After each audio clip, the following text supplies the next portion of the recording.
Give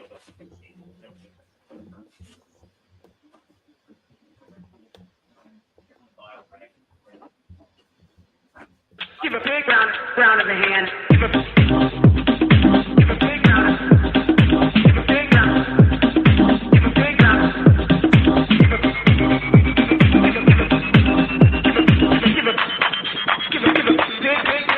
round of the hand. Give a big round.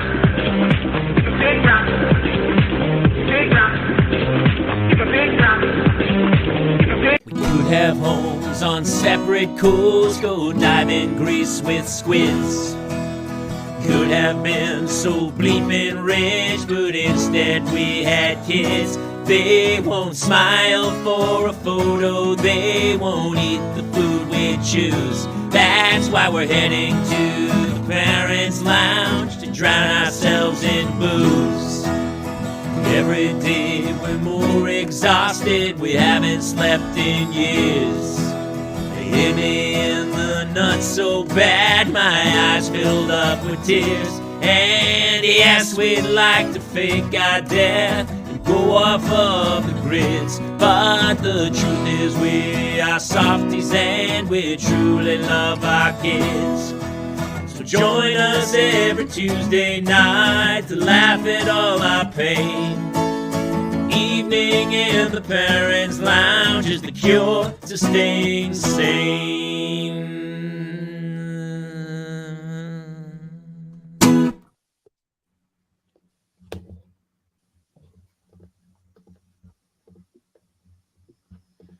Welcome to another edition of The Parents' Lounge. Jamie Kaler here, Jason Gowan, Taylor Sokol, who just had a baby a week ago. And of course, the last guy to arrive 1 minute late with no children, Mr. Justin Ruppel is here. Hello. Hi. Everything's not working. It'll be in a second. Everybody's laughing at me. I can feel it. No, they are. And not in a good way, like a bad, like you're a comic, like you want people to laugh, but not like this. This is a bad, right, Jason? Like, you know, when it's a good laugh. Why are you trying to bring anything? This sounds like crap, doesn't it? You know, like when you tell you sound amazing. Yeah, you sound actually pretty good. It's kind of like the laugh where you didn't tell a joke, but you accidentally got hit in the balls, like during a softball game, and then everyone's laughing at you, and it hurts, but in the back of your head, you're like, well, a laugh's a laugh. And so that's an interesting question, because I know you probably have topics to start, but somebody asked me the other day, how did all this stuff get started? And everybody's like, funny on this podcast? Tell me if I'm wrong. My first laugh wasn't like a curated joke. It was, I fell over in my chair intentionally in class. And I knew like how to take a pratfall. And I got a big laugh. And I'm like, oh. I look like the little boy from Up. Themselves? So I said I look like the little boy from Up. So my life started like that. Yeah. Yeah, but I had to. You were a kid. I was in third grade and I was made to sing in a choir where we had to stand on stage on like a 3-tiered platform. And I was having like I was going to crap myself. I was so nervous. And I was in the back row of the third tiers, and halfway through the song, I literally fell backwards off of the top tier. And I was so nervous. I think I went to step back, and I stepped off, and I fell, and the whole audience erupted in laughter because it was, the 70s, and you could still laugh. Yeah, you could laugh at kids doing horrible things, and then I. For some reason, the laughter made me feel a little bit better. I got a laugh out of it, which is a weird thought process. That's how sick we are as comics. So. It's true. Well, I mean, like it got to a point. Like, did you ever like intentionally hurt yourself after that?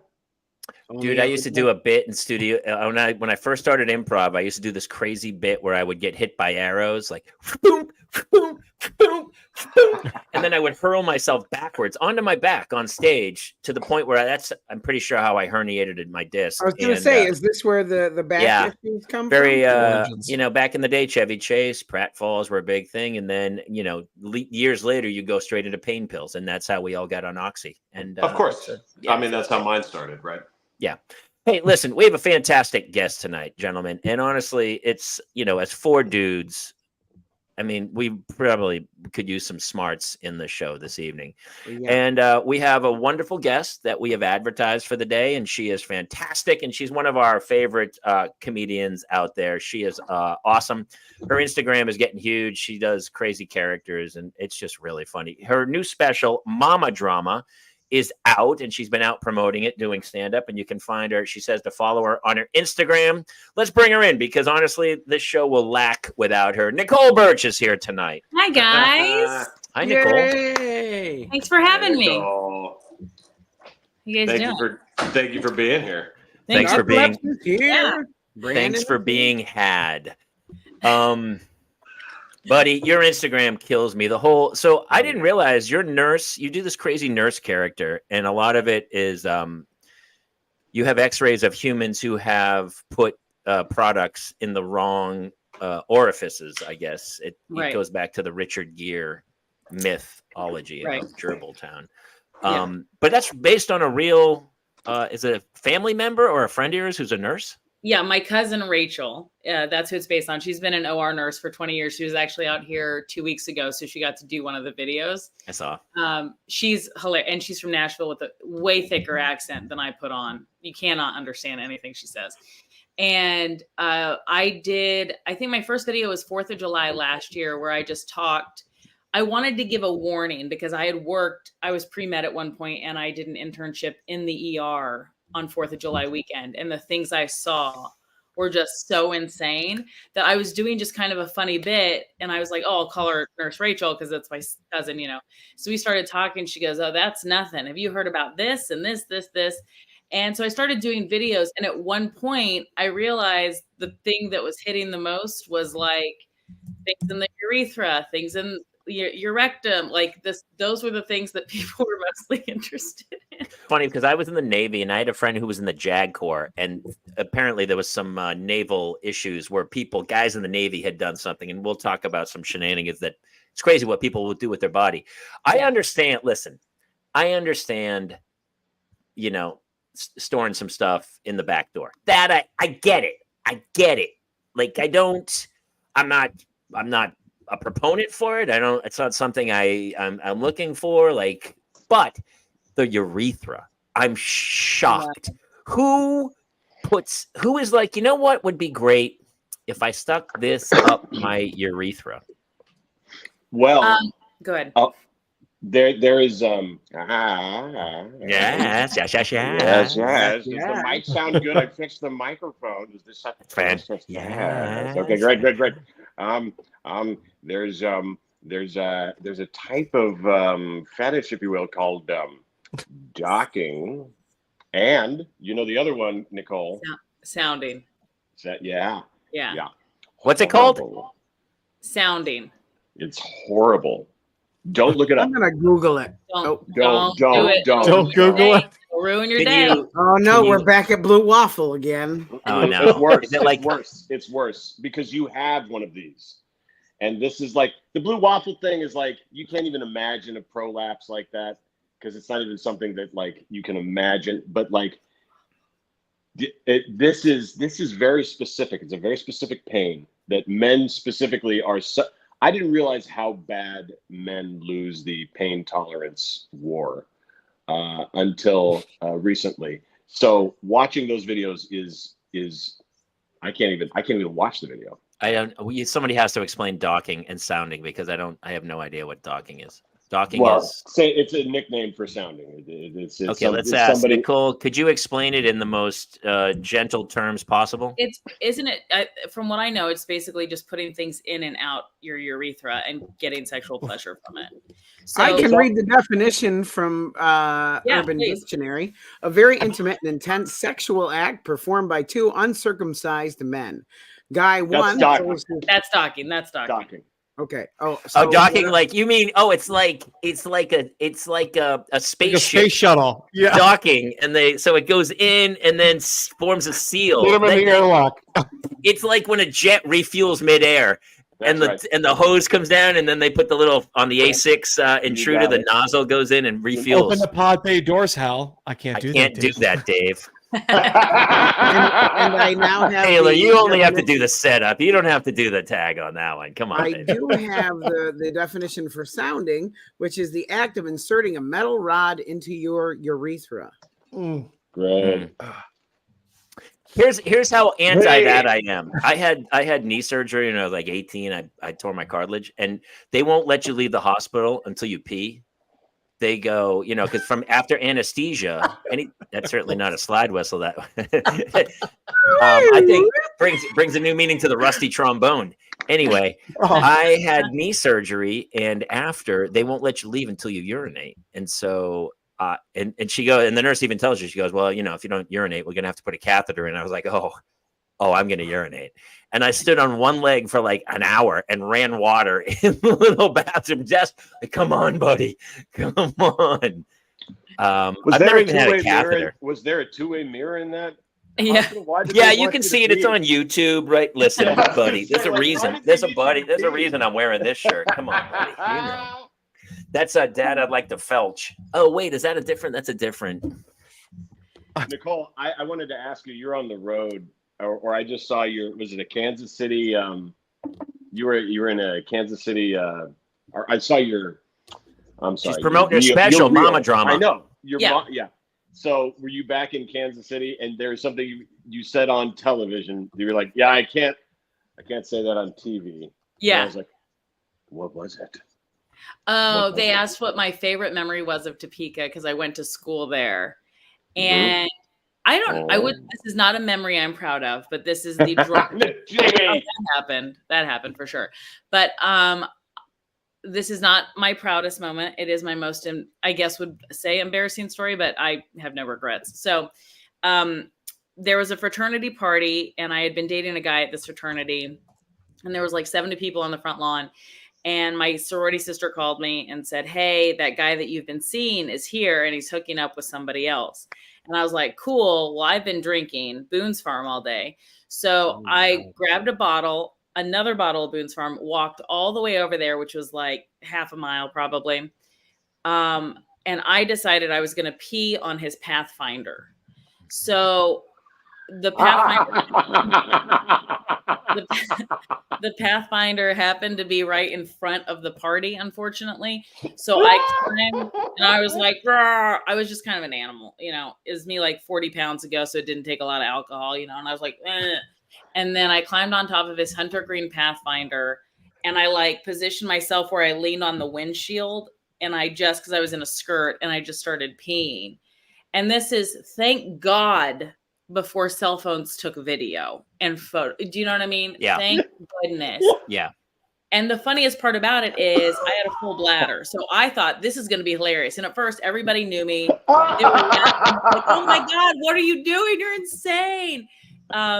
After 90 seconds though, of continuous stream, it was really awkward. Mm-hmm. And I was like, oh, it's not stopping. They had enough time to go inside, stop him from having sex, bring him upstairs. He came out with the other girl, and I'm still in a weird way.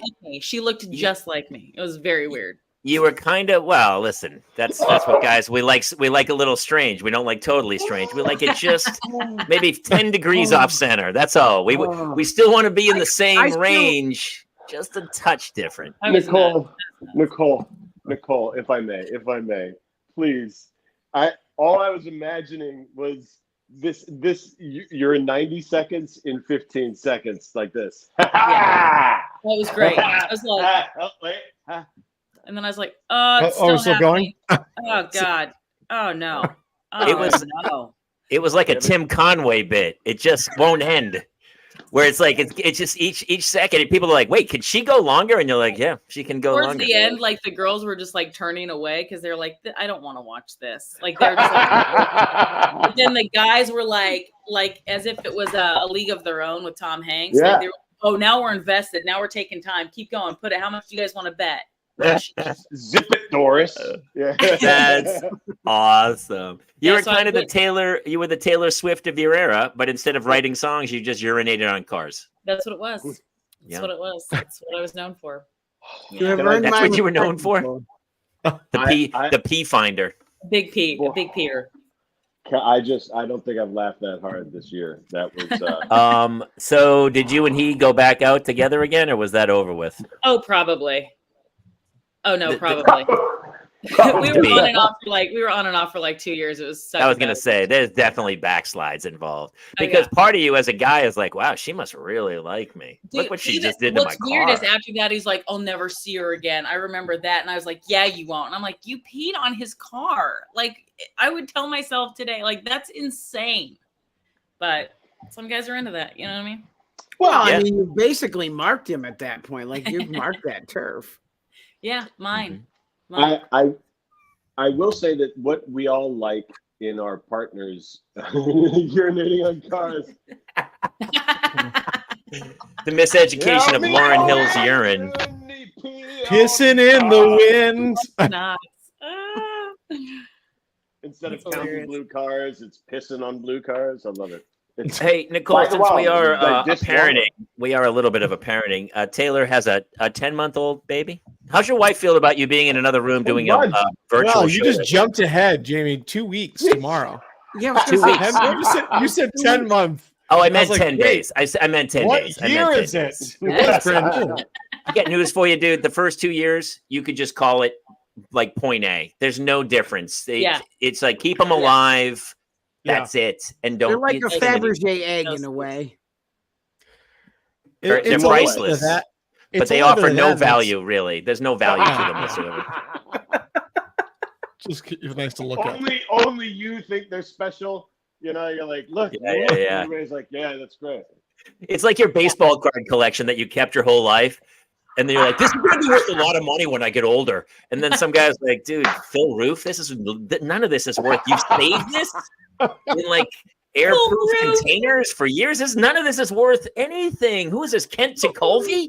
He pitched for the Pirates. Nobody gives a shit about him. And none of this is nothing. Nothing from the 60s or 70s is worth a penny. I love these deep polls that Taylor will actually get being in Pittsburgh. This is good. But Taylor, I gave him a Kent Tekulve one, and Willie Stargell, maybe worth a buck. I have a Willie Stargell card. Actually, fun fact though. Speaking of it, my wife, her grandfather actually played for the Pirates. I actually have his baseball card. Not like a big name what people know, but who cares? He has a baseball card back there. I just got her as a little gift, a little plastic frame, because I was like, it's just been sitting there in plastic. So but yeah, no. Last time I was on here last Thursday, it was lack of sleep. But we're a lot better now. We're getting there, my wife and I. But she's a trooper. She's been killing it. And today we had our first big outing. He's been getting better at car rides, being in his car seat and everything. Because that's the worst when you're out and they're crying and they're like, people are judging you. I'm like, he was fun a few minutes ago. Relax. All right. Go buy some deodorant. Here's what's worse. And this didn't happen to us, but a lot of my friends, they'd be like, the kid won't fall asleep unless I put him in the car seat and drive around. Yeah. Oh, yeah. I'd have friends who would I'd be like, what are you doing? He's like, I'm sitting in a parking lot. I drove around for like 30 minutes till the kid fell asleep. And now I'm literally sitting in a Walmart parking lot for the next hour and a half so the kid can nap because the kid wouldn't sleep in the house. And it was this crazy thing. Did anyone else, Nicole, did you go through stuff like that? That happened with us. That did. I have heard this from many people. What is it as the parents who've had to do it? Is it the motion, do you think? Yeah. Is it I think it's the motion and the sound. It's very repetitive. It's very womb-like. Yeah. I mean, but the problem is I was driving around and I fell asleep too. And then the both of us are sound asleep. To be honest, dangerous, not safe, safe. When my wife was pregnant, she got recommended this pregnancy ball to get him in position to head first. So she just now that's the only way to calm him down. I'm like, you messed him up. Now so I just sit in this, I'm on this little pregnancy ball. Like, is it the exercise ball? Yeah. And he loves it. That's the only thing that worked for us. That's the only thing that worked for us. And like, you'd have to get really aggressive with the bounces. And you're like, that kid's going to fall out in just a second. I never heard it. So you sit on like and did she did that when she was pregnant, trying to jam his head down into the chute. So he was just to get him into birthing position. Yeah. Basically. Yeah. Wow. You're putting that shotgun shell, just trying to get the shell in straight so it fires. Poof down the aisle. Because otherwise, There's got to be a programming that goes forever on that, because I just realized that when I go on a long flight, or any flight for that matter, the first 2 minutes of takeoff where it's like this, that bit of weight, that pressure on your chest feels a little bit like being like tucked in real tight. Yeah. And so while I'm being pressed into a seat, I kind of go, nah. And I just fall asleep, but only on takeoff. I can fall asleep on takeoff. Exactly.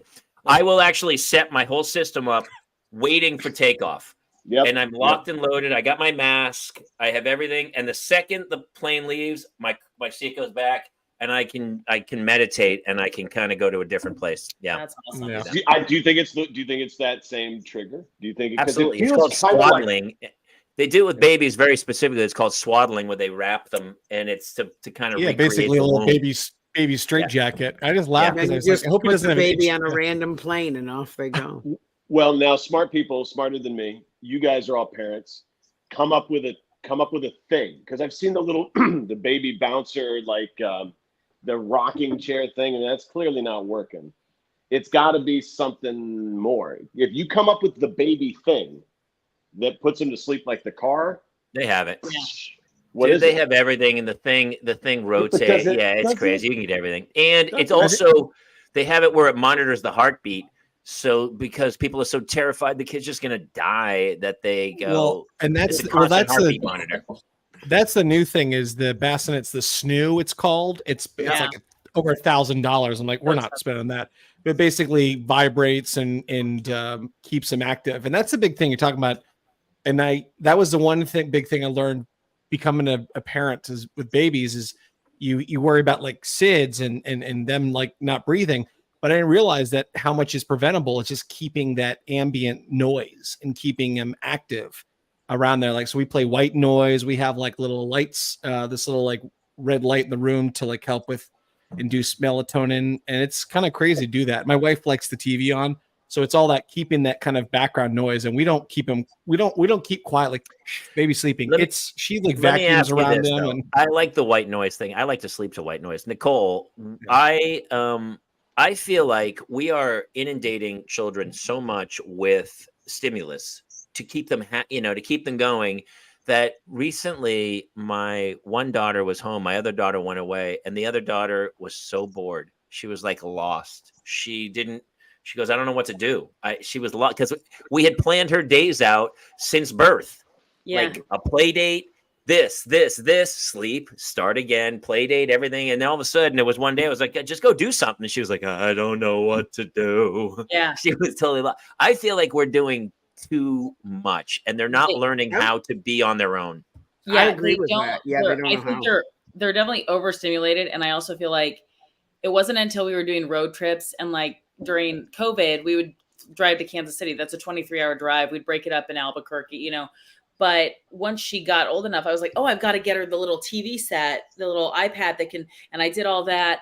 And then I was talking to her dad and he goes, when I drive to Utah with her, he goes, I don't give her anything. I think it's good for her to be bored. And I go, because I was the mom that was like, I can predict anything you need at any moment. And that way, by the way, that created a speech delay for all the parents out there. I was like, I know what she needs. Oh, that little smirk meat, she needs water. Oh, that little smirk meat, she needs to go potty. Oh, that little. So I would wait a minute, back up. What?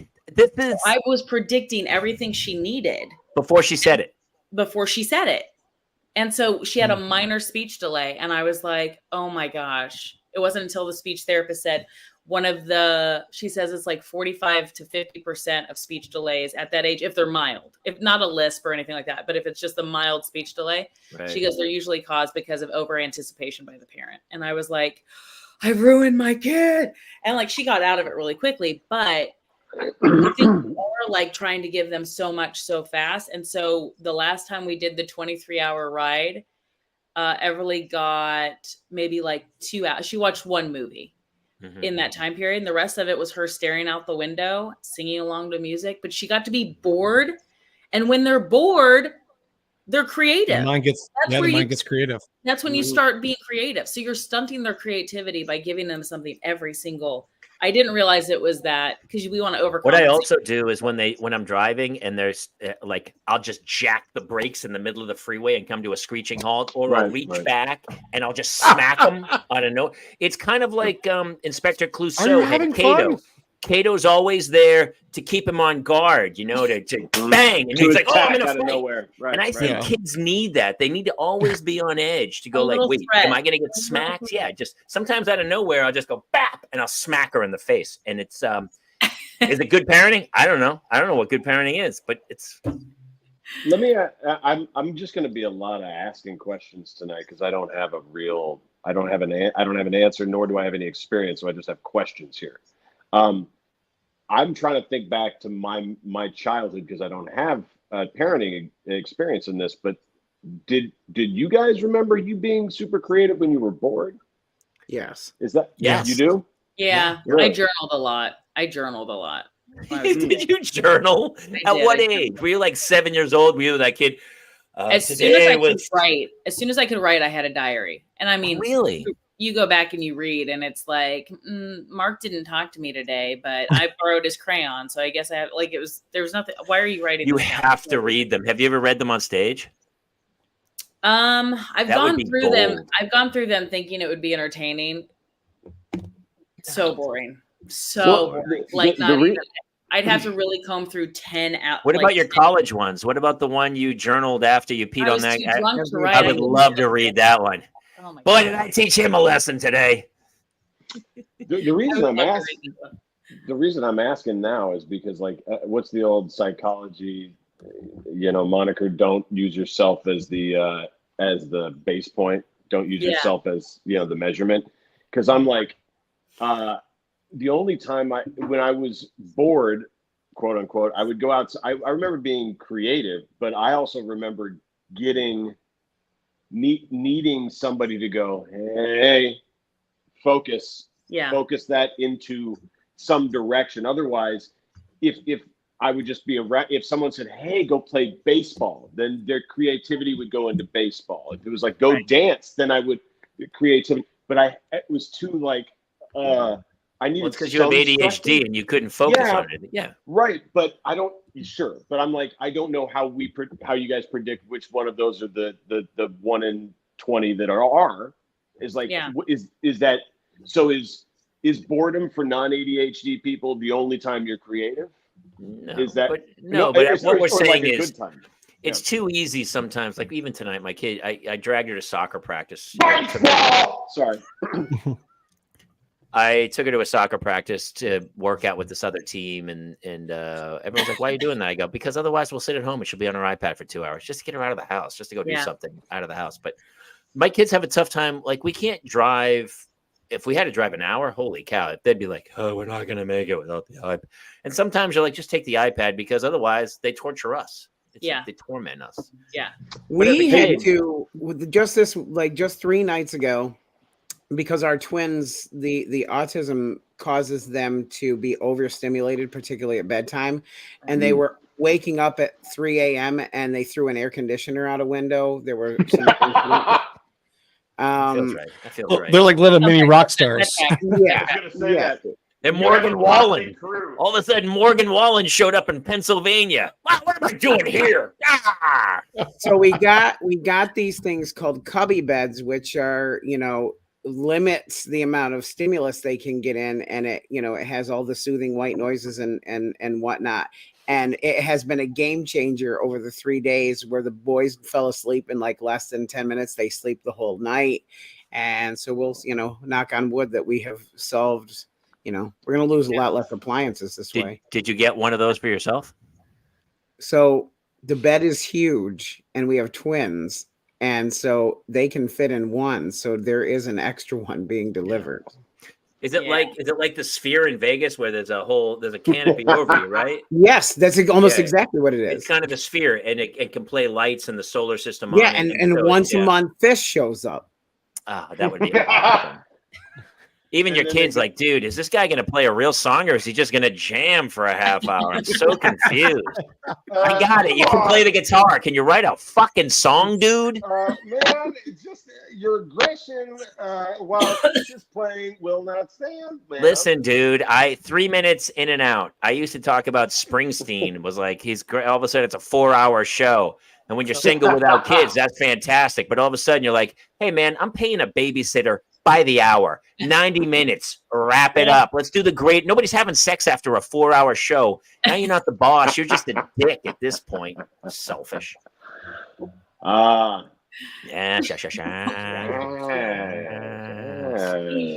So Taylor's got a new baby. Nicole has a new special. Tell us about, so you've been touring a bunch to kind of promote the special, Mama Drama. Yeah. Yeah, getting the word out. We end the press tour in Chicago the weekend of the 7th. That's exciting. So I'm excited about that. I'll be on. What's the best way for people to come watch the special? You can get it on Amazon or Apple TV, but I think now you can even rent it on YouTube if you're against streamers for some reason. A lot of people. I've got a lot of people on Amazon. Amazon's the way to go. It's on Amazon. Amazon's the way to go for sure. Yeah. But I mean, I have like a lot of family in the Midwest that are like, "What's a streamer?" Huh? And you're like, "You know what YouTube is?" And they're like, "Yeah, I know what YouTube is." And you're like, "Okay, I'll send it to you." I just did. I'm the voice of. So there's a new streaming. Everybody's a streaming service now, an app. And so there's a National Lampoon app, and I'm the voice. I'm the guy who's like, coming up next, National Lampoon's Vacation. Yes. And so the guy reached out. He's like, hey, we're live. And I go, where is it, dude? And he goes, it's on Roku. And I go, what? He goes, I had to walk him through it. I have Roku. I have Roku. Roku? What is that? A Pokemon? I had to go to like Roku.com, get an account, and then I couldn't find the app. You have to like lock in for the streamer of that app. Sounds like a dish with rice on the side there. Crazy, man. My favorite thing is he just kept saying, does anybody remember cable? Does anybody remember it? Dude, remember when you could surf? Nowadays, I'll watch a show, and then the next day I'm like, oh, I want to go back and watch that again. And then I'm like, wait, where was that? Was that on HBO? Or was that Paramount? Or is that Hulu? Or was that Prime? Or is that Apple? Or is it not? I can't find it. I think there's an app for that. I think there's an app for that does. There probably is an app for that. Yeah. There probably is an app. I'm sure. I watched there's a Lollapalooza doc on HBO. Maybe it might be HBO. And it shows the origins of and all the way through Lollapalooza. And it just took me back to the 90s of like the first year with the Butthole Surfers and stuff. And then all of a sudden, then Metallica does it. It's like Lollapalooza still, and it's still huge. It's still pretty huge. So yeah, pretty crazy. I loved watching the Woodstock 99 and watching how, like, in the words of Hunter S. Thompson, where the wave crashed and rolled back, like you could see the end of our good times. How do you guys feel about, I was never a musical festival guy. I'm not a 3-day, let me walk around 2 miles. I can't do a festival. I'd rather just go see a show. I don't really, and then you'll go see your favorite band and they're doing like a 40-minute set and you're like, There it is. I'm one of those that's a deep diver. Like if there's a band I like, I'll go pay the whole. I want to see as much of them as I can, and I think as comics we all are like, hey, listen, if it's like 15 of us on the bill, it's not a great show. You know what I mean? Yeah. Like I don't. Some people love that. I want to see somebody have a beginning, middle, and end. I like a whole story of an arc myself, but I get it when they're like, hey, there's 20 of you on the lineup tonight. Can you bring people? I go, I can't really invite people to watch me do 10 minutes. 10 minutes. No. Was there any festivals you guys did see? I only saw one. Oh, I saw two. I saw the U.S. festival, Amnesty International. With like Peter Gabriel, like it was a long time ago, but it was a huge, and actually that was pretty fun. But you never changed your seat. It was one stage, and they just came on. It was like what was the big one with Freddie Mercury with Queen? Live Aid. This was right around that era, right after that, and like one stage where you're sitting and doing that. But I don't want to walk around. I remember going one time. I was at some crazy show like that, and I walked into a porta potty, and there was a little water thing, a spigot where you could wash your hands, and there was a little sign over there, potable water not for drinking. And I was like, what person goes into a porta potty and is like, you know what? I could really let me. Thirsty. I was wow. I've seen it. It's like, done. God, I'm parched. Oh, I'm sorry. Oh. Yeah, the change has happened. Yeah, we are now I'm not 8 a o'clock. festival. on And also I usually, when people go, hey, like the other day, somebody called to go to the Dodgers game, and I was like, where are the seats? How are we getting there? I'm sorry, dude. I'm not just gonna go sit in the bleachers. I can't do it anymore. No. It's exactly what I was gonna say, is that there's a certain time when when you're younger, the longer you can go do something, the better. You know, we're going to go stay up, and we're going to be up for and now as you get older, you're like, pack all of that into this, please. 1 hour. Yeah. 90 minutes, man. I can't drink. That's a great bit that Nate Bargatze does about, he's like, oh, your 20s, you're down for anything. He's like, yeah, I'll break the law, whatever. 30s, you're like, where are we going? Are we taking separate cars? 40s, I'm not going. I'm not, I'm not going. I'm not going. I also can't, we used to drink we would go on pub crawls. Nicole, were you a pub crawl kind of gal? Not really. I lived in Santa Monica. I was on my rollerblades. I went on pub crawls on rollerblades down the Venice boardwalk from bar to bar to bar to bar. That would be fun. I mean, not that I can drink anymore, but I think the issue is every time, because for one of my birthdays, I was like, we're going to do a pub crawl in Santa Monica. We got to 2 places and I was hammered. Me too. Me too. So I'm like, okay, we're doing it. And then it just, I can never get to the third place. And you finally get good seats in the one bar. You're like, I don't want to leave. This is it. So we'll do pub crawls, but what happens? We just crawl to that one pub and then we stay there. Yeah. And then we go home, and that's the end of the pub crawl. Yeah. That's pretty much alcoholics could do real well on that. You know, those were the ones where they shine. You narcolepsy. They had rollerblade. They sure did. But here's what's weird. It was one giant wheel. It was one giant wheel, and you were like 6 feet high on that one wheel. On the side, attached to your feet. I'm just rolling down the street. Come down. Look at the gams on that rollerblader. It would be so funny if somebody did a meme where it was like rollerblades from the 20s, and it was just one giant wheel, and one dude was on the wheel, like going down. So funny. And by the way, narcolepsy, you hurt my feelings very hard, very hard. Nicole is mama drama. Taylor's got a new baby. Jason's dealing with 2 children, and Ruppel is just playing. How was golf today, Dick? Today I rested, but I have played the last 4 days. Yes. I don't understand the term rest. Am I saying that right? Saying with an R or a W? Yeah. No, that's when. I don't. I'm hearing words. Nothing's registering. Right. So 2020s, man. What I did yesterday, the day before, I just picked a time in the day that was cheap because I had that day free. I don't understand. And then free means time.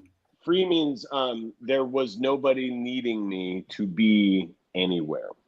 Mm-hmm. Okay. And then I went. Hate everything you choose to be. I then golfed, and then came home, and I was like, hot tub. Did the hot tub. Mm-hmm. Fell asleep. Hopefully you did. Did you do a little ketamine before? I'm so sorry. That's too soon. Did you do a little ketamine before the hot tub? Be any less sensitive? Ooh, hey, Jamie! I'll get you a batch of Basil Hayden's, and then we can go to that Dodger game. I don't know what that is, but yes, let's. But yes, let's.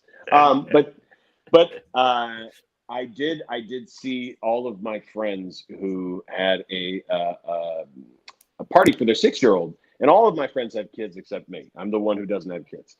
And I will say this. I wanted to applaud everybody here. Everybody I know who doesn't have kids has the one thing in common. They have no patience. None. Like zero. I couldn't listen to another word out of that guy's mouth. I just honestly, I'm sorry, I pulled him out of the show. I just, when you hear some dude without kids pontificating for a while, I don't know. I feel like you guys felt the same of like, get him, he's got to go. I can't have it. I can't have it. All right, we can bring him back in for a second. But honestly, if he starts to go off again about some rant of. Anyway. I was saying the people without kids have no patience. And yes, we got it. We got it. That's all. We got it. The irony that you have no patience for this statement, and I was just Anyway, I was gonna say very funny. Very funny. Let's talk to our guest for a second. Nicole Burch, finally getting in here. How about that segue for a second or two? How is it going on the road with a child? It's tricky, I believe. Not great.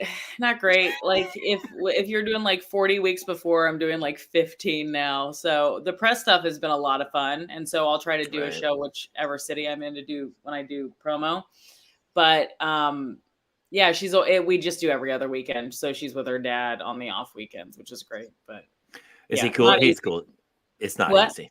It's not easy. It's not easy. Hard. I mean, stand-up is funny. A lot harder. Stand-up's way harder. So Justin and I have talked about this recently because I took basically a decade off. Like my kids are now 10 and 9, and I'm booking the road.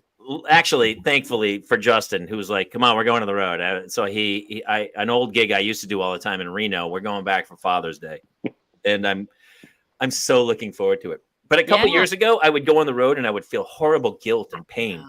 I know. One time I did a GIs of Comedy show in Fargo, North Dakota. We got to fly out. It gets so snowed in. I got to play the footage at some point, Jason. You remember that? I do. I think I have it. Let me. So this is crazy. They go, the airport's closed. I literally have footage of me. I'm the only guy in the airport and the other guy. We're the only two people in the whole airport in Fargo. And it gets so snowed in. But I'm haunted because I'm not going to be home in time for my kids. And I'm so haunted. So we rent a car and we drove 2.5 hours through absolute whiteout, blackout conditions where you couldn't see the road. Eventually, I'll show you guys the footage. You were trying to follow the tire tracks of the car that was miles ahead of you, but you couldn't see it. It was just absolute, like a horror film whiteout.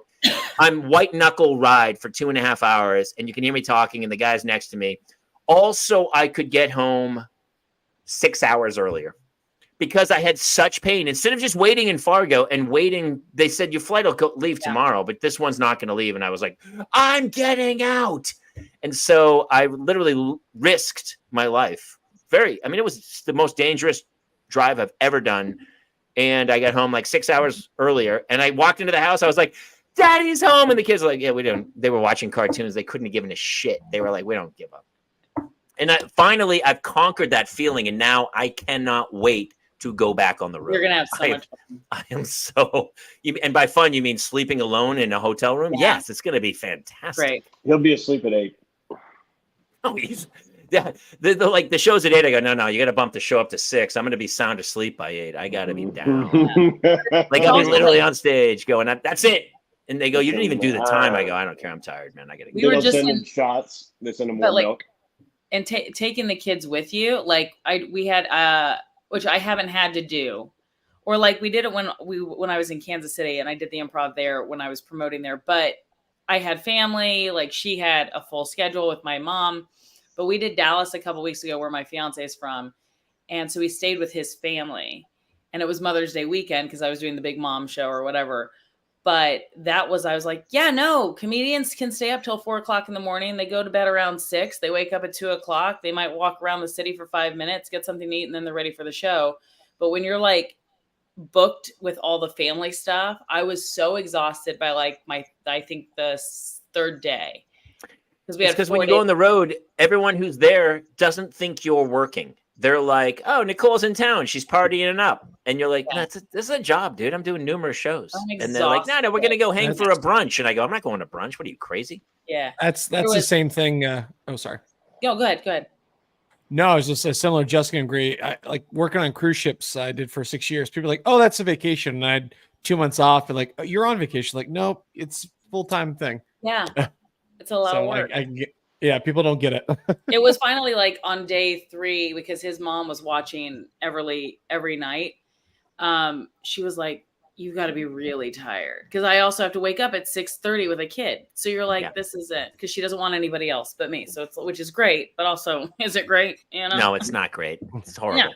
No. I did a show the other night. I did the Irvine Improv for some military benefit for Folds of Honor, and I stayed through the show. I normally would have left, but I kind of hung. It was a benefit, so I finished at like 10. I got home at 11:15. You're juiced. I stayed up. I watched TV till like 12:30, and then I got up at 6 o'clock in the morning and made breakfast and got 2 kids to bed. And the next day I was utterly destroyed, like just destroyed, ruined. Yeah, ruined. Yep. No. Crazy. But Justin played golf 3 days in a row, buddy. Are you okay? How's your back? Is everything What's your fine? handicap? What's your handicap? It's not as good as it should be, for sure. Listening to this conversation, because that's all of our handicaps. This is the most stressful thing I'm going to have to encounter.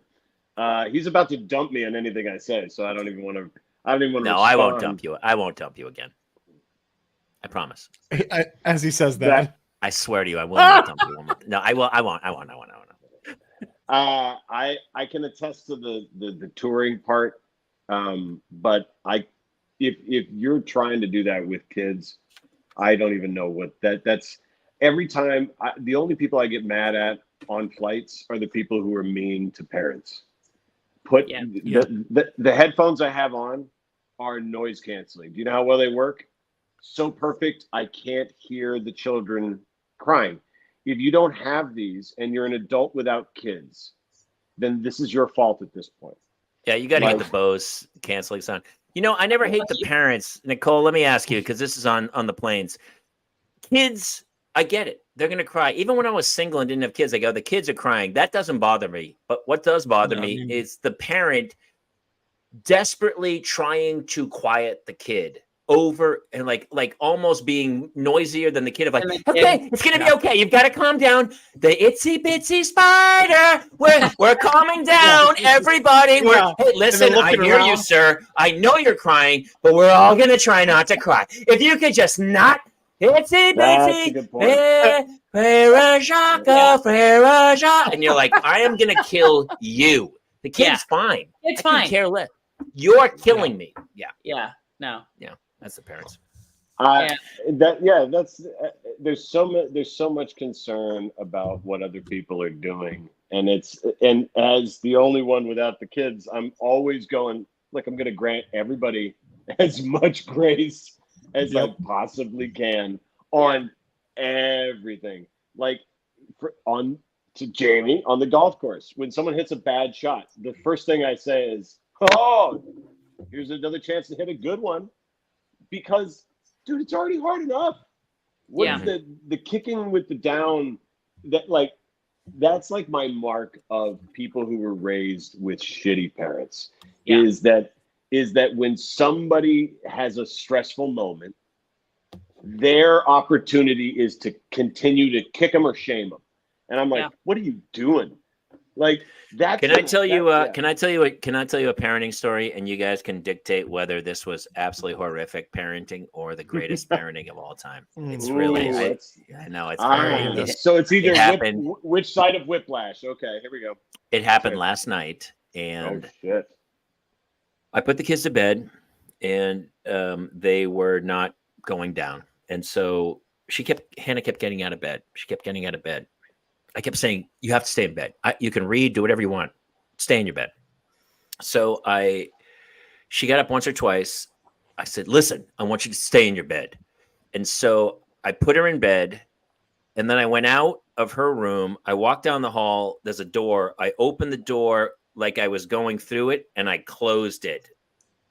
And I stayed just outside of her door, and I stood there for maybe, I didn't move a muscle. I was absolutely silent for maybe 10 minutes, literally 10 minutes. I stood absolutely still. And it's kind of, the hallway was dark.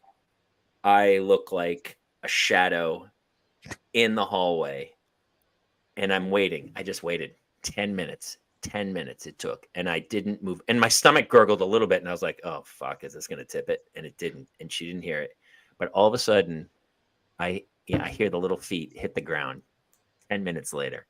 And she, 2 steps, and she comes around the corner, and she sees this 6'1" shadow in the hallway.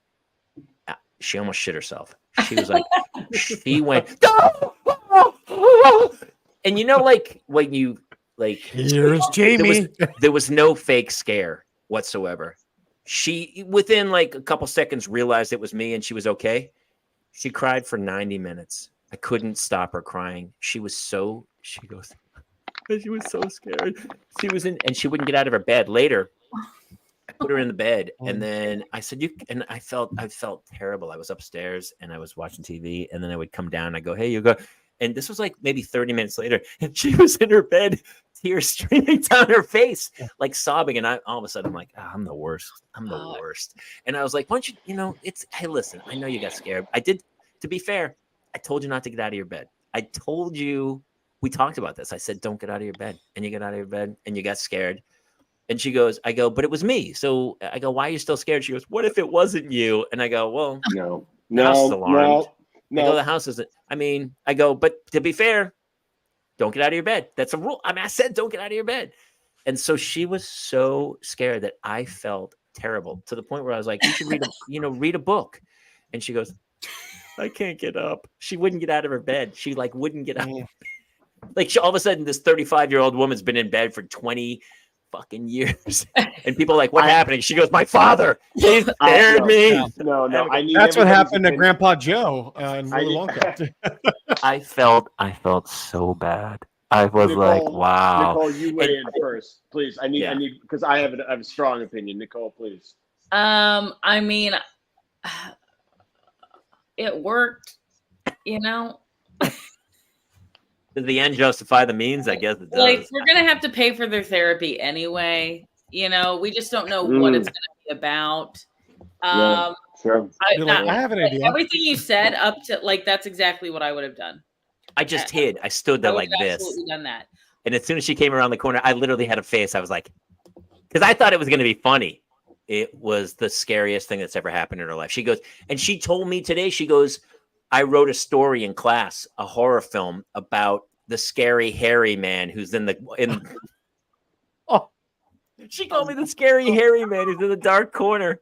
I was like, oh no, yeah, you're flattered. I was like, that's a pretty good story. We should workshop that and get it up. And the other half of me was like, I'm the worst father. Okay, Justin, you're gonna take which daughter is this?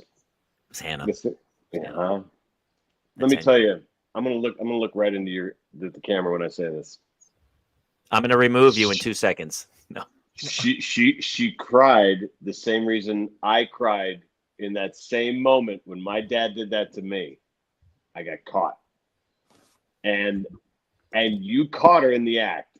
And the extra cry is shit. You know what I mean? And the telling you later that you really got me was her really going, please don't ever hold me accountable like that. It's part scared. You know what? I feel better now. Part of like, shit, you told me not to do this and you got me. You know how many other times you tell her not to do things? And as a kid, I remember my parents tell me not to do it, and then I just go do it, right? Okay, you told her, and then you caught her doing it.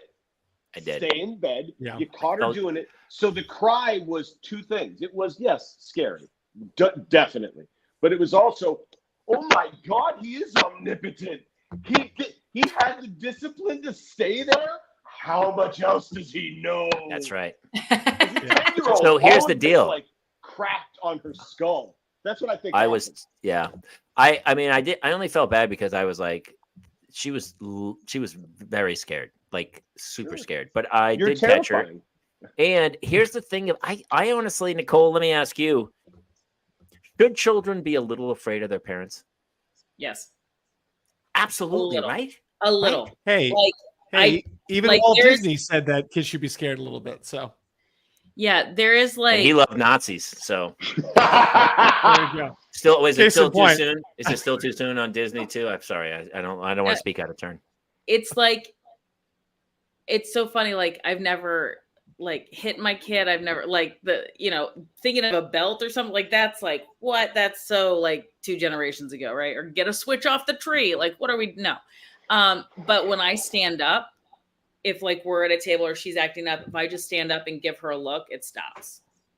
And if you know what I mean? So when I say, I don't know why, because I've never beat the crap out of her. So I don't know exactly. It's just You like do know what it is. a power. It's wielding a power where you're like, I'm the authority. You cannot do this. This is not safe for you. Usually she's doing something that's not safe. And I'm like, that is not safe. We cannot do that. And it stops right now. And I've stood up. You know, and it stops. it's like A Quiet Place when they're like, shh. I mean, anyone with kids would have been eaten immediately. Like that movie is so unrealistic for people with kids. It's like there's a little kid, and you're like, shh, and the kid's like, what are you talking about? And then they get eaten. That's how the movie's 30 seconds long. Everyone gets eaten. Movie's over. That's how that works out. When they're like, the kid's like, yeah, I'll be quiet. Not a she's like, oh, now and she was pregnant. The whole time she was pregnant, I was like, nope. Not gonna happen. So glad I didn't see that movie. So glad. Thank you. I still liked it. But it's very it's a good movie. It is good. I like the second. I liked it. That's so funny. I totally think that's what happened to your daughter. So please take some peace in knowing that. Well, this was actually we were going to put this up earlier. Snowstorm. Where is that photo? The overlay. So this is it right here. So Hannah, the other day I wouldn't give her the iPad. She was so angry. She was just vicious. And so all of a sudden, all these like there's a sign in her door that says no Jamies allowed. Like she's such a jackass. I have the same on my door. Honestly, that's a standardized sign. No Jamies allowed. I've seen that most of the time. Well, it comes from playgrounds across America. Yeah, it's pretty. There's a 100-yard thing about playgrounds. So Hannah has been drawing lately, and she'll draw like little threatening things of like the one said, "You'll regret this," with an angry face or something. Charlie Blanchett says, I was a total scaredy cat. My dad loved to pull pranks, but he pulled us into his pranks. We get used to be like scared, but we knew he was horsing around. But he wasn't hiding in closets. That would have scared the crap out of us, especially because he was such an athlete, big man. Yeah, because small people hiding in closets, they can't hurt you. It's only athletic people can hurt you. Anytime a small, like if you're in a closet, I open a closet a lot of times and there's like a small guy in there. I go, what are you going to do? And he stabs me. No, go away. It's like, oh, look at me, tiny guy in a closet. No damage can be done. But an athletic, like if you see a guy, if you open a door for your closet and you're like, wait, that guy played college soccer. That guy played college lacrosse. That guy could do some damage. Anyway, so here's what she drew. This is what my daughter drew. This is crazy. So you can see it says, look at the picture. Like take the picture in for a second, everybody. It's like, just so we wonder, Hannah, pretty good, right? With the cat with the tears. That's a pretty good drawing. And then the little one in the middle is Claire, and it says, she's the worst. And there's a lot of laughing, ha, ha, ha. And then there's a little thing at the top that says Hannah's family. And obviously I'm the dad in the middle, and I say, we hate Hannah. And then the mommy cat says, let's give her away. I mean, brutal. That kid's in therapy. And then you see where it says so sad, frowny face. Sad face. Well, I think they're sad because they all have really saggy boobs. No, there's which is weird because we all do, especially me. And that's what's the weirdest. Like mine are the saggiest. It's really terrible. I think this is going into. She showed you this when she came home. No, so what I'll do is I'll punish her and I'll be like, no iPad, and all of a sudden, those things will get slid under the door. Yeah, she slides it under my door like a delivery service, dude, and I go, dude, you created a passive aggressive piece of crap. She's going to be the next governor of California. No doubt. Actually, maybe Arizona. Let's go with maybe the governor of Arizona. I'm hearing the House of Cards theme in my mind. Yeah, maybe Ohio, Arizona, Pennsylvania. I'm telling you, man. West Virginia. Feel less bad. You have created the new Lex Luthor. Yeah, she's a here's genius. the other thing that happened this week. We went to Nicole. My daughter had Colonial Day this week. What the fuck is that? Yeah, what that sounds borderline. It's Colonial Day. They learn about how colonial people live for like 2 hours in the day, and so we had to buy You're going to churn the butter. Yes, they actually Hannah made butter, and so Hannah made butter, and then she tried to eat it for dinner. And listen, this is me, former Navy guy who would I'll eat stuff off the floor. I've dropped hot dogs in parking lots and eaten them. I don't. And she brought home butter, and she's like, "We should eat it." And I go, "I'm not. No, that's not. I'm not eating any butter. Butter? But you made butter at school, and you want." I go, is a risk reward factor that's just not. I don't love the math of what's about to. No. We've got butter in the fridge. I go, I don't let you. and she's like, "Oh, I'm gonna eat it." And I go, butter. you should smell it. And she smelled it, and I go, you could eat it. We could eat it. Well, I could listen. I have a cast iron stomach. I'm probably gonna have a couple drinks later anyway. I'm pretty sure I'm gonna survive. I don't know if I can help you through this butter churn thing. So they did. Basically, it was an excuse to buy a colonial outfit. So this is her outfit. No. Yeah, that's her outfit. No. Colonial Day outfit. No. I, of course, I put it into a tin type. So they made butter. They had all the parents donate time, and so I signed up to make. Why? I signed up to make hoe cakes. Hoe cake is apparently like a pancake from the colonial time or something that Snoop Dogg makes. And then they reached back out and they were like, "Yeah, hoe cakes that's been taken. You can't do hoe cakes, but you can sign up for something by else." Snoop Dogg, right? I go. If I'm not doing hoe cakes, I'm not doing anything, and I didn't do anything. I'm out. But it's Colonial Day, and they learned about like living in the colonial era, and then came home 2 hours later and got on their iPad and played Roblox. I was like, did the Colonial Day start with, okay, so listen, there were slaves, and they did a lot of the work. Is that like why is there a whole day dedicated to Colonial Day? Why? I don't know. They're learning about history, man. They're learning how fantastic it was when somebody else did all your work for free, I guess. I don't know. I don't know exactly what they're learning about it. In the colonial days, it was Hoblox. Fucking narcolepsy. Oh, God. You son of a bitch, narcolepsy. Oh, nothing more colonial than Minecraft. Oh shit! We have the best live audience. They know how to. I know. They just pummel us with jokes. Nicole, please, you're our guest. I feel like every time I keep trying to include you with your crazy ass stories, your drama, Mama Drama, the special out right now on Amazon. Share some of the stories that you've been going through with your kid. Let's see. Well, currently. We are in the I can do it myself phase. So everything takes, and I mean, everything takes an extra 15 minutes. So it's 95 of those throughout the day.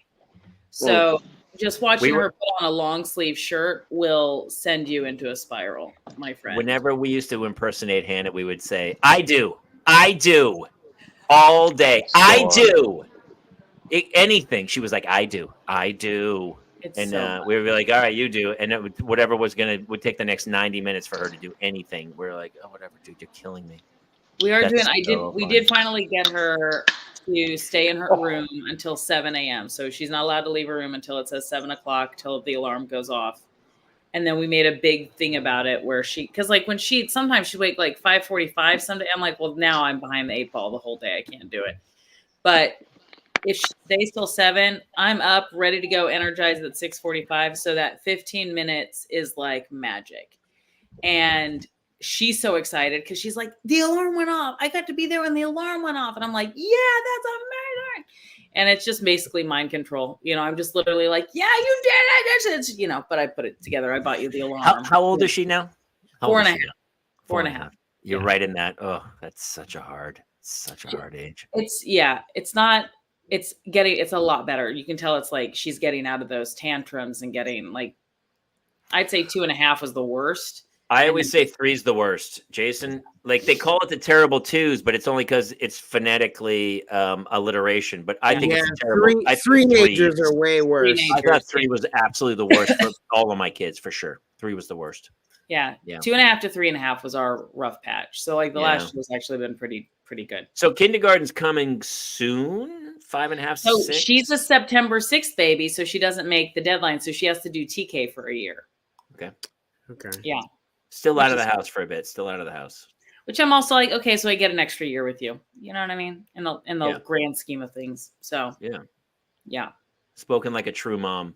I know. Just every day I get to spend with her is fucking. I wouldn't have said that a year ago. I would not have said that a year ago. I would have been like, let's see if we can bribe somebody to let her do it earlier. You know, but now it's. Come talk to me in 6 years when you're like, I am going on the road. I am leaving town. I have a two-year tour booked. I gotta get out of here. Get out of here. 4.5 is it's a tricky time. It's a tricky time. I mean, is there anyone that isn't? Yeah, honestly, it's so funny. I don't know. Everyone's like, I'm not in the teens yet, but I like where we are now at 9 and 10 because I can have logical conversations with them and we talk. Sure, they still go off the handle and they lose their mind and stuff, but I need logic. And at a 4.5-year-old, there's no logic. There's no logic. I used to do a joke about it, about these are creatures that are terrified of imaginary monsters under their bed. But if a dude in a van offers them candy, they're gone. There's no logic to these beings. You're literally just following them around, trying to keep them alive. And at a certain point, you can actually have like pretty great conversations and talk to them. And she has no peripheral. Like there will be, you know, with the homeless population and everything, somebody nipping at our heels and she's like, la, la, la, la, la. I'm like, get your ass moving.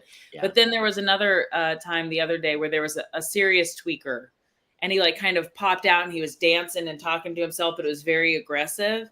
Mm-hmm. And God love her. She goes, oh, yay, we're dancing, and tries to go up to him and hug him. I'm like, listen, I think he has a needle in his arm. Let's get out of here. She has no fear. And I'm like, especially women, I'm always aware of like, I'm always looking around. There's just something women do. And I'm like, I don't remember when that started, but she does not have that at all. There is no fear. Everybody's huggable. If anybody was like, hey, do you want to get in this van? I've got a puppy. She'd be like, sure. Do you want me to drive? Let's do this. Like nothing would stop her. Nothing would stop her. Fear is a good thing. People always like, I used to talk about the Inuit tribe back in the day. They told their children that there was this crazy monster that lived in the water. And if you went even near the water, the monster could shoot out and eat you. And they're doing it very specifically because the water's death. Like if you fall in the water, it's freezing, you're not going to make it. And so they've created this imaginary monster who lived in the water to protect the children in a way, to give them fear of it. And I think sometimes we're so afraid of like, oh, nobody should fear anything. People should fear almost everything, right? Like fear is the reason a lot of people survive. When some dude takes a selfie on the top of a skyscraper and falls off the back, it's because he does not have enough fear in his brain. Sure. Oh no, Jeff Goldblum. Yes. But we do that for the young people because they don't understand what the old people have seen, the experience of that, right? So we're like, you don't get it, so I'm going to create a fiction that you will get, right? Yeah. But the responsible thing as the older generation is at some point to tell the younger generation as they come up, hey, that was a lie. Now here's your second stage of life. People lie to you. Sometimes they're doing it to cheat you. Sometimes they're doing it to protect you. You have to figure out which one of those two they are, because sometimes the protection lie you'll just have to go, all right, I get what you're doing here. And the other time is like a cheat you lie, and you're like, you got to cut them people out, right? Because there is a back and forth there, because, you know, just like you're saying. As kids grow up, they start to realize there's no, you know, all the myths that we put out there, and they say, but here's the thing. Sometimes they don't. Sometimes, like some parents, personally, I'm not going to speak of what myths I'm talking about, but some myths that people use to be like, look, this is what's really happening, and if you do this, then this. And then when a kid or a young adult finds out, wait a second, that's not right. That I tried that, or I went to that, I looked at that, and you were lying. If you don't then fess up and go, you're right, I was lying. And then have the next hard conversation that adults lie. You know, thank you, Andrew. I didn't want to say that. But yeah, like if you don't have the second conversation, yes, sometimes we exaggerate in order to protect you, and it's not necessarily the truth. Then that's irresponsible. The lies aren't irresponsible. When you tell a kid, you know, the monster will eat you in the water so it doesn't drown, that's not irresponsible. What is irresponsible is that someday when he's 18 and he's in gym class, he's like, well, there's a monster in there. And you're like, your parents never told you. Yeah, but if that kid still thinks that at 18, that kid's an idiot, man. And that kid's not going to make it anyway. I'm exaggerating, but I'm not saying the thing I don't want to say because I don't want to belittle it. But there's some things that I'm like fear of the government, fear of cops, fear of something in the sky, fear of some group of people. If somebody says, like, you know, like space lasers? Are you talking? It feels like you're talking about space lasers. Yes. Oh, right. If somebody doesn't tell you at some point, hey, that was some bullshit we were telling you to keep you. Oh, okay. Thanks. Unfortunately, everybody's doing that on a daily basis on TikTok. If I hear one more dude tell me oatmeal's not healthy for me, I'm going to punch my fucking phone. Where he's like, you know, oatmeal just makes you hungrier. It actually adds calories. Dude. The egg, you know, the egg is not, shut the everyone. Can you believe oatmeal is not a sponsor? There's a I eat oatmeal every day. Every day I eat oatmeal. There's a doctor I follow on YouTube from like educated in like Great Britain and grew up in like I believe he grew up in Egypt, and he comes on after all these guys and he just goes, time to go to school. And then he just literally educates. This is this, and this is this. He didn't read this, and he's stupid because of this. And it's just like the best education I've ever got is just, he just rips these people apart like, you're stupid. Like, and God, I love that. That's the problem with the internet and technology, is that everyone's opinion can be heard. And the problem is a lot of people shouldn't be heard. Yeah, it allows. And the more controversy you cause, the higher the algorithm pushes you. Yeah. So you really big anytime you say anything positive, the algorithm's like boring. Oh man, the world's great. Everybody's cool. Boring. But if you're like, did you know that space lasers are a real thing and they're causing forest fires? People are like, wait, what? And not just disinformation, but disagreement. Like today, that's what they want. That's what causes. That's numbers. I know. Today, I know. Dude, trust me, the end's coming. We got a few more years left. Let's just ride it out. We'll see what happens, and it's going to be. Every generation thinks that too, but no, they don't. This is the generation that's. Okay.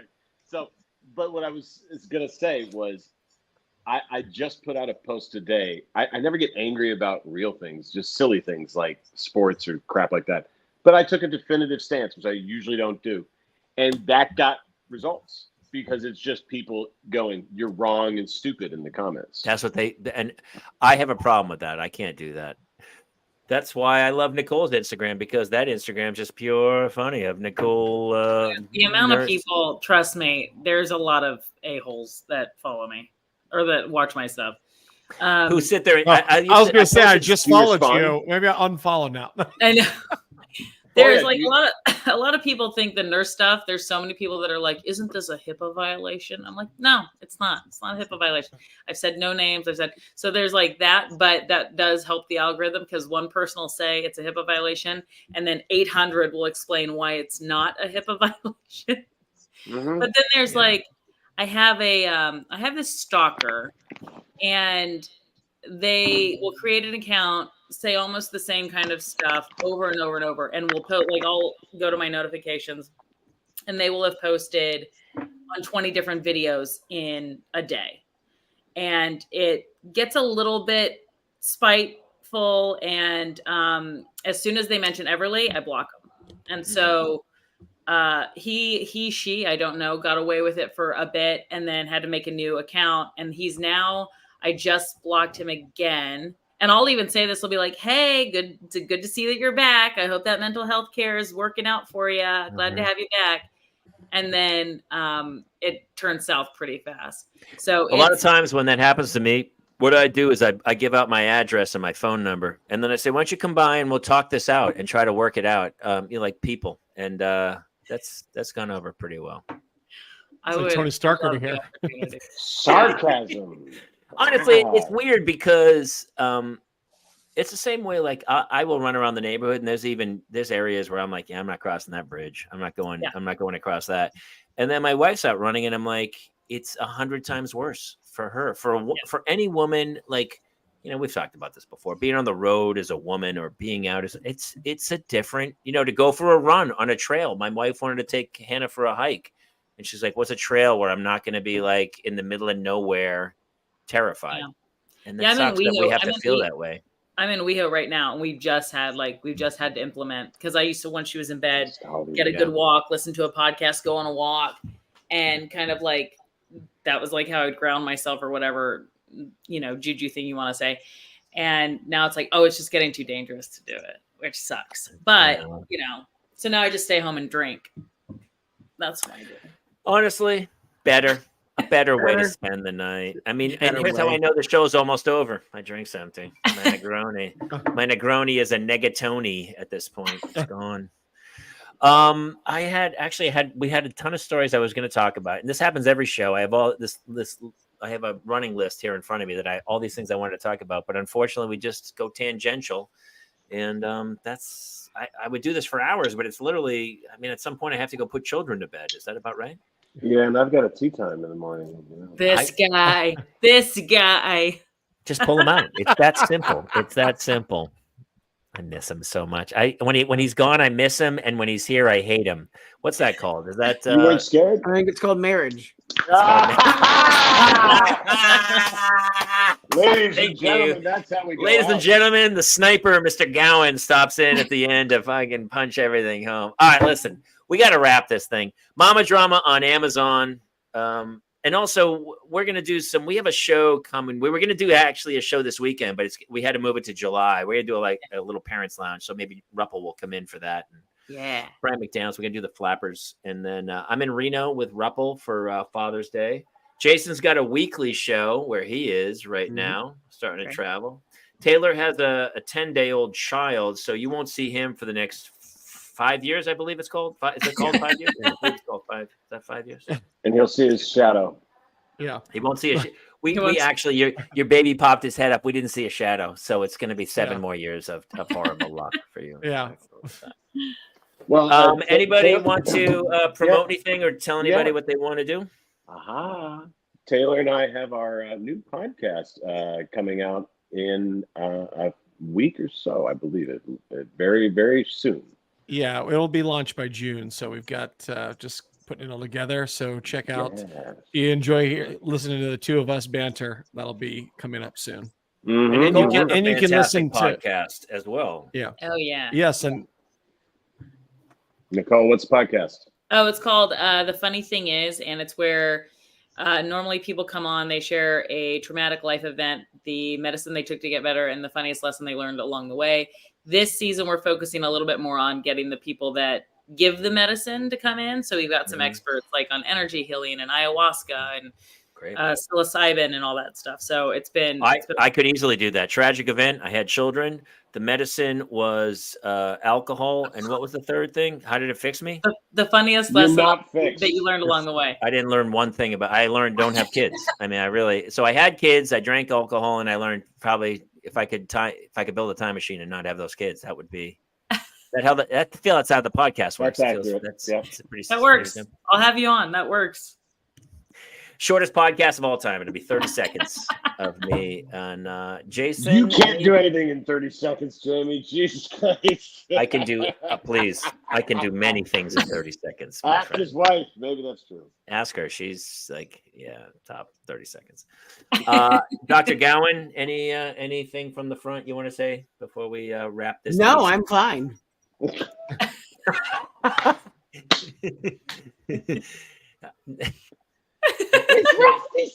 Did everyone else hear? I mean, I heard the words, but it really felt like I'm definitely not fine. Did everyone else hear that the same way I heard it? I'm fine. How are you? I'm fine. I'm fine. No. I think he looked at the rest of us and listened for like this entire hour and went, you know what? My stuff seems a little less ridiculous now. You idiots are you're all screwed. So thank you. Right? Yeah. Am I got that, Jason? I had some crazy ass stories. No, I'm doing terribly, Justin. I'm barely hanging on. That's right. People are texting me. My wife's I was texting me. trying to give you an out. I was trying to give you an exit road, Jason. You're like, no, I'm staying on the highway, motherfucker. I'm going. Listen, everybody. Hey, here's the greatest thing about this week is that it's Memorial Day weekend, so my kids don't have school on Monday. Just wanted to share that with everybody. Mine don't have it tomorrow either. So I got a nice 4-day. Whatever. All right. Saturday? Jason, tell people where they can find and help us and support us and give us stars and just Venmo me cash. Is that how that thing works? I believe You can do that. You can follow us on the patreon.com/the Parents Lounge Show. We are going to be doing some metaverse things and stand-up-y Scotch night kinds of things over there. You can get audio versions of the show on iTunes, Spotify, or wherever you get your podcasts. We are live on Tuesday and Thursday nights at 11 p.m. Eastern, which is a time change. We used to be on at 10 p.m. Eastern, 7 p.m. Pacific. We are now on at 11 p.m. Eastern, 8 p.m. Pacific. And the numbers dictate that people actually like it later because the numbers are way higher with people watching this thing. That's really funny. Great. Yeah, people are like, have a cocktail, have a parental mental health night, and hopefully you laughed a little bit and realized, oh yeah, it's just parenting. Let's try to get through this. Venmo hurts the ozone layer. Fuck you, narcolepsy. I love narcolepsy. Damn narcolepsy. Been killing it all night. Every show, he's the sniper. All right, listen, that's all for tonight. Thank you so much to our guest, Nicole Burch. Definitely go check out her special Mama Drama. Taylor Sokol. You have a 10-day-old, so you won't remember any of this. Ruppel, who's probably super high and going to play golf tomorrow, he won't remember any of this either. And Jason will remember every waking moment of this, and it will haunt him for the rest of his life. I'm Jamie Kaler. That's it, I guess, from here. Thank you guys for joining us and for commenting along. It honestly, it makes it so much fun. I really appreciate it. So thank you. Follow, subscribe, like, do whatever you do. And we'll see you next week here in the Parents Lounge. Good night, everybody. Good night.